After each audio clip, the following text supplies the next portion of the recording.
Hey, what's going on guys, Khraze here, welcome back to some more Cyberpunk 2077 news and gameplay. Today we have some really interesting leaks to go over, especially if you're heavily anticipating that multiplayer mode for Cyberpunk 2077, and even more so if you're looking forward to some more content in this game, because apparently, according to some really awesome data miners, we have a ton of info on the upcoming multiplayer modes. Yes, there's gonna be multiple of these lobbies. It seems that there are multiple character classes in the game that you can choose from, pretty distinct from one another. We will speculate on that in this video too, and of course finally some more stuff about how the multiplayer will work. So if you enjoyed this video at any point, it would be super awesome if you left a like on it, and let's jump right into it. Now, according to the details that we have right here, it seems that the game's executable file so far has two distinct multiplayer game modes. One of them is called Heists and the second one is called Deathmatch. So we do have some details about the Heist mode. It seems that the missions in this kind of function very similarly to the ones in the single player mode,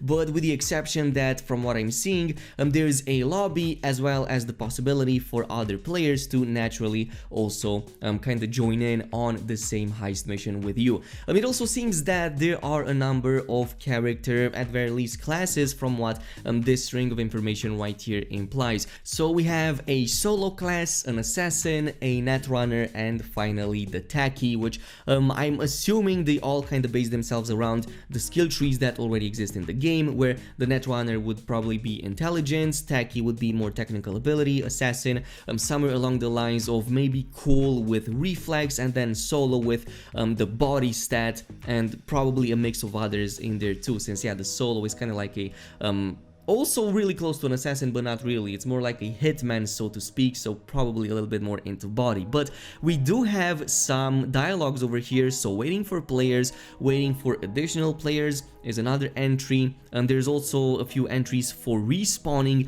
and a match start as well as a match end, and finally a game finished. Now, if you watched my previous content on Ghost of Tsushima Legends, for example, you're probably familiar with functionalities like these. You essentially have a lobby that you join in, you stay in there, and you queue up for a mission, and when you're ready for that mission, you can either just join in solo or maybe wait for other players to join in and form a party and go in and do that mission as a party instead. And we even have some more entries for that right here. So waiting for players to get ready, which by the way is done with D-pad down on the controller or X on the keyboard and mouse. And it seems that you can also have a menu where you can switch these characters if you want to switch to a different kind of class, as it is usual with these types of situations. There's also an entry that, interestingly enough, it mentions that duplicate characters have been detected and respawning player. So this really raises the question, does this mean that we are restricted to only one class per party, or is it just something that the game runs in the background, maybe for balancing reasons? Because these are all dialogue options, so I'm assuming, at least at a face value, that you're restricted to one per each class. Now, unlike the other Ghost of Tsushima Legends mode I was mentioning, it seems that there's also a gathering area in the multiplayer mode planned for Cyberpunk 2077, because yeah, there's an entry right here for a gathering area, and it even prompts you to go to that specific gathering area. So it seems to imply that players will spawn either in a free roam or away from a location where heists actually begin, and need to group up where it all begins. So it does sound really interesting. It does seem that you might have a bit more freedom of movement and getting ready before that actual mission starts. So yeah, this is it with the actual gathering area. Now we do have a bit of info on some other player stats in there too. So for example, there's a player name, probably assuming you can name your character in the multiplayer mode, the number of kills, deaths, status, your ping, and your ID. So this is likely going to be either a scoreboard or maybe the end screen that kind of shows you the summary of the match, of the play session, or whatever it is that you did in the multiplayer mode. So I'm really curious what this means. Now, regarding the deathmatch mode, there are some additional functions over here that are different from the ones in the heists. And the way I'm reading into this, it seems that it's pretty similar to Quake if you ever played it. Like, these dialogue options that pop up really remind me of Quake for some reason. So there's an option like it shows you if a player joined in or if another player was killed, but there's also dialogue pop-ups that happen once you either kill somebody or get killed.